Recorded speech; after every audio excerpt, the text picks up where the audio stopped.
Right, so I'm going to do a quick spoiler corner on Planet of the Apes, little known science fiction from the 60s, The which, original, then, yeah, not yeah. the circus. No, not the remake series or the Tim Burton remake that no one likes. Just quickly on the side, Yeah. I really don't like Mark Wahlberg. No? No, what do you think of him? I'll be honest, whenever someone says the word Mark Wahlberg, the first picture in my head is Matt Damon. Excellent. Which, I mean, that's probably... that probably sums it up.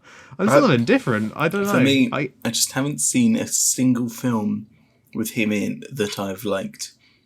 And he is just not very good as an actor, I don't think. I just don't like him. It's just, he was in one of the Transformers films, he was wasn't he? in the two most recent ones, 4 and 5. Oh. Hey, let me look him up. Because there is something I saw him in that's actually where he's good.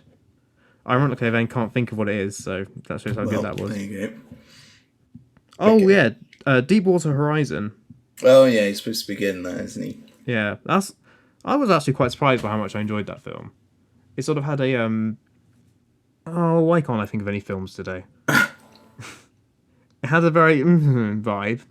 Insert film with like a sort of realistic. I'm not Titanic. There's something like Titanic.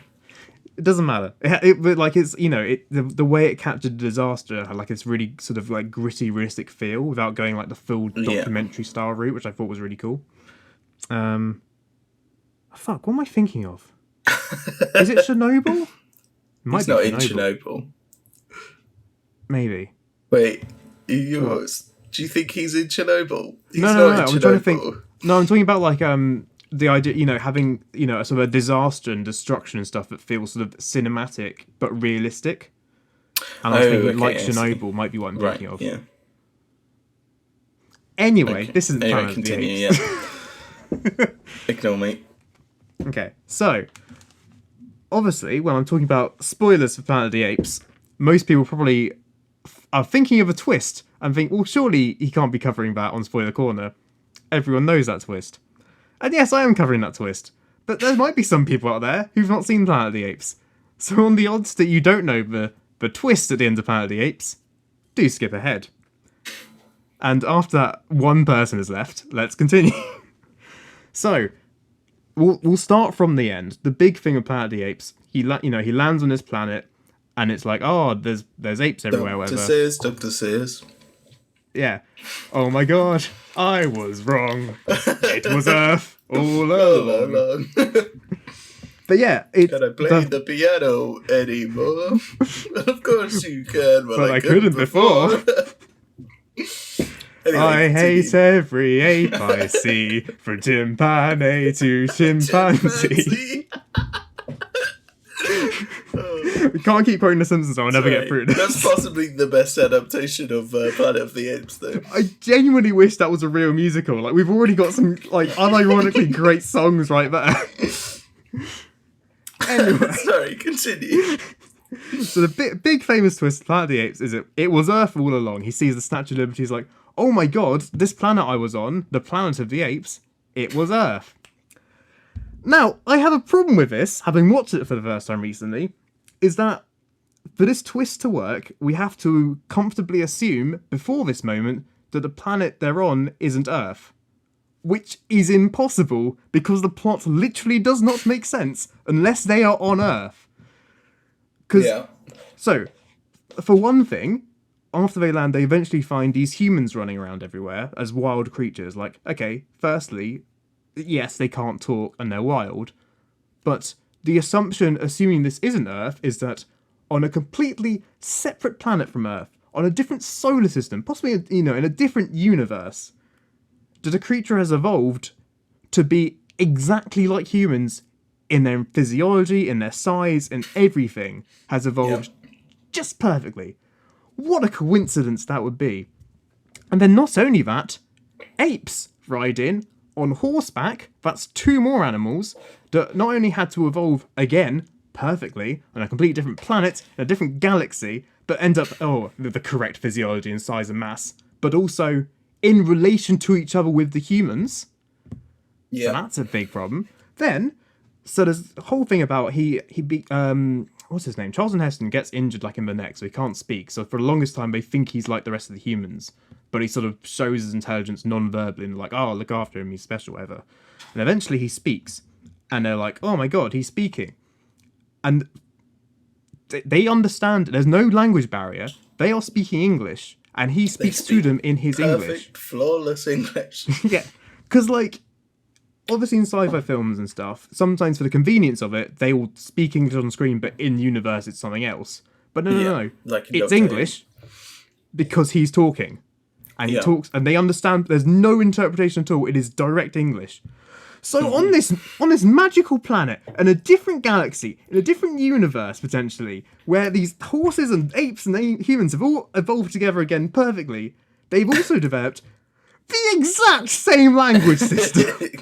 To the grammar, there's not even like a slight marginal difference, like difference in like Scottish and English or Irish and English. It is the Queen's English. It is perfect, flawless English. No offense to Scottish or Irish people, but if this isn't enough, the like last act of the film is all about this basically this cave where they've been like doing archaeology shit and proven that like the humans had a civilization here already, and in this they find.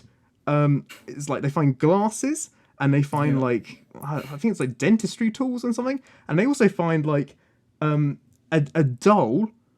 Like, those like dolls you have for little girls, and if you like squeeze it, it goes mama. Yeah. They find all this in this cave. So let's recap. We're on a different planet in a different galaxy where apes and humans and horses have all evolved the same physiology together, have developed perfect English as well, and also have got the same tools that we have, also at like the exact same sort of time period together, with the same vocalizations, but even though the humans have never talked, but they've still got the mama human vocalization in this doll. They've got all these. Wow, there's a lot of technological inventions here, and also this whole third act like unspokenly implies like, oh, it is Earth, and basically we've covered it up. But then at the end, Charlton Heston, having seen all this, goes on his way, and Dr. Zaius is just like, oh yes, well he'll see. Dr. Zaius. Sorry, continue. It's like, oh, he'll go around the corner, and then he'll see the truth. And I'm like, oh, what? But it's Earth. Well, has he not already worked that out? Yeah. Like, does he honestly at this point still believe this is a different planet? Wasn't he a scientist? Wasn't he a scientist on a spaceship? And he's still under the impression. What are the odds? What are the mathematical odds that this has occurred? And then he gets there, and there's the Statue of Liberty, and he does the famous, "You maniacs! You burn it up! Whatever." Of course it's Earth. Yeah.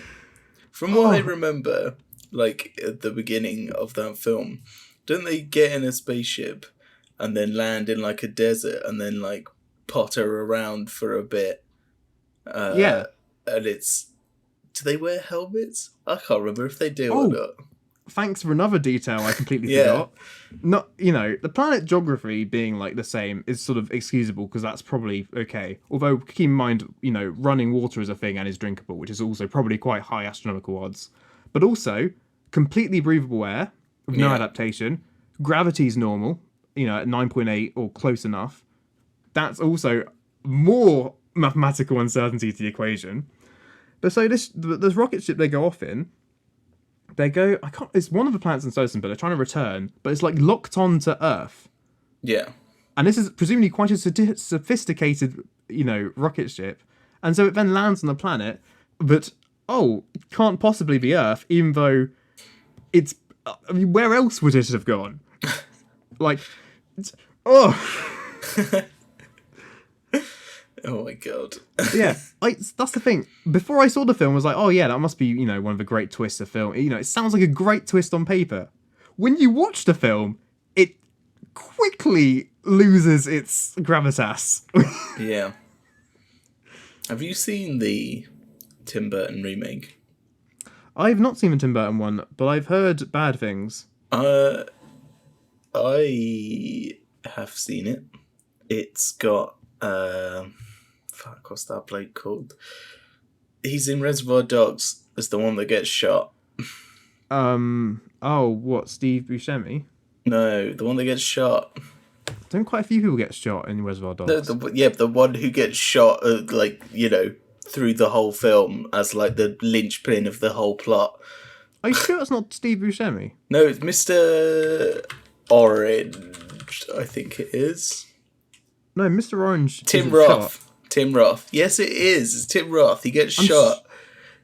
I'm sure it's Steve Buscemi who gets No, shot. it's not Steve Buscemi who gets shot. I promise you, it's not. But isn't Mr. Orange the spoilers? Yes, he's the one that gets shot. Oh, is he? Yes, for fuck's sake. Oh, okay. Uh, I thought it was Steve Buscemi. no, it was not Steve. Steve Buscemi's the only one who makes it out alive. Oh, alright. Anyway. Fuck me. He is like a big bad ape. Like the main baddie Big ape. bad ape. And like the climax of the film is that he gets trapped in like a capsule with like a laser gun. Right. Or they imprison him in like this glass cell with like a laser gun, and he tries to shoot through the glass with the laser gun, and it fucking bounces off the glass and kills him instead. Which, when you say it out loud, sounds like fucking Tom and Jerry level. Oh, that's almost basically what I pictured when you said Yeah. It's just like the worst fucking ending ever. Also, like, this is unresearched, but from what I've read, isn't there like Mark Wahlberg makes out with one of the female apes as like properly in love Possibly. with her? Because in the Maybe. original, like, there's the woman ape. I can't remember her name, but like he does give her like a quick peck as like a goodbye. But I Yeah. think like in the Tim Burton one, they make like a full on romance and they make out or something. Which is a bit It's weird. Helena Bonham Carter. I mean, of course it is. It's early 2000s Tim Burton. Yeah. Isn't Johnny Depp in it as well? I don't think so. No? Oh. So, oddity. He's just got this weird, like, laser gun. It's a strange time. Anyway, Anyway, but Planet of that's, the Apes. that's Planet of the Apes covered. Fucking hell.